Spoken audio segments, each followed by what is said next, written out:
জান ফোনটা বন্ধ কেন? কই গেল তুমি মেঘা? দুঃখিত, এই মুহূর্তে মোবাইল সংযোগ দেওয়া সম্ভব হচ্ছে না। মেঘা মেঘা মেঘা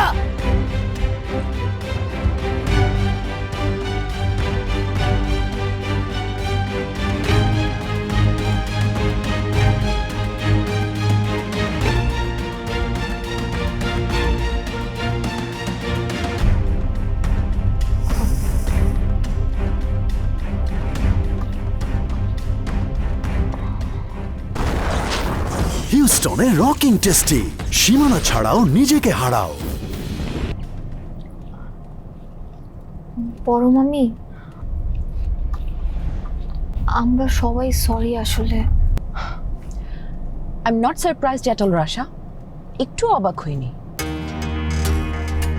তোমরা যে এমন কিছু একটা করবে সেটা আমি আগেই সন্দেহ করেছিলাম, সেজন্যই তো তোমাদেরকে ফলো করে এখানে এসেছি। বড় আম্মু, তুমি তো দেখি পুরোই জেমস বন্ড, কিন্তু এখন নাইয়ান ভাইয়া জানলে তো আমার পুরো কাচ্চা চাবাই খেয়ে ফেলবে।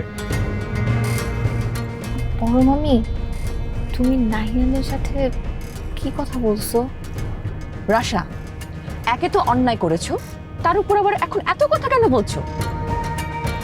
তোমাদেরকে একটু লজ্জা করছে না?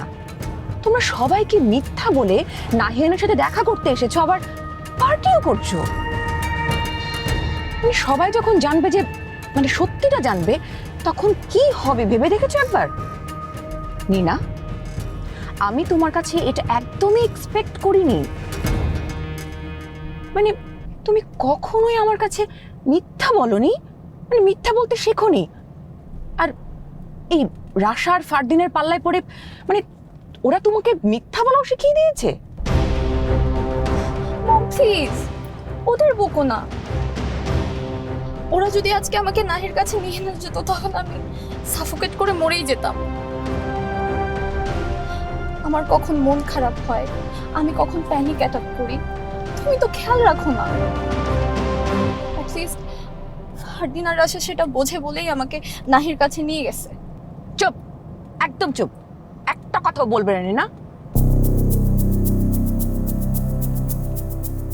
বড় আম্মু, তুমি কি সত্যি বাড়ির সবাইকে বলে দিবা যে আমরা নাইয়ান ভাইয়ার বাড়িতে গেছিলাম?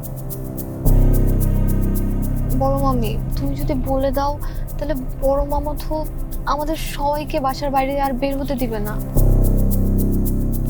তখন নাইয়ানের কোনো খবরও আমরা রাখতে পারবো না। ও কেমন আছে না আছে কিছুই জানবো না। আর আল্লাহ না করুক, ও যদি কোনো বিপদে পড়ে যায়, তখন আমরা ওকে হেল্পও করতে পারবো না, তাই না? হ্যাঁ তাই তো, আমিও তো আর নাহিয়ান ভাইয়াকে কোনো হেল্প করতে পারবো না।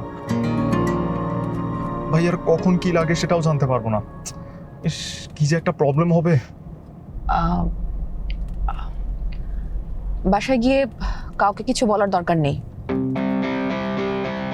সবাই যা জানে তাই জানবে। তোমরা বাইরে ঘুরতে গেছো, ওকে?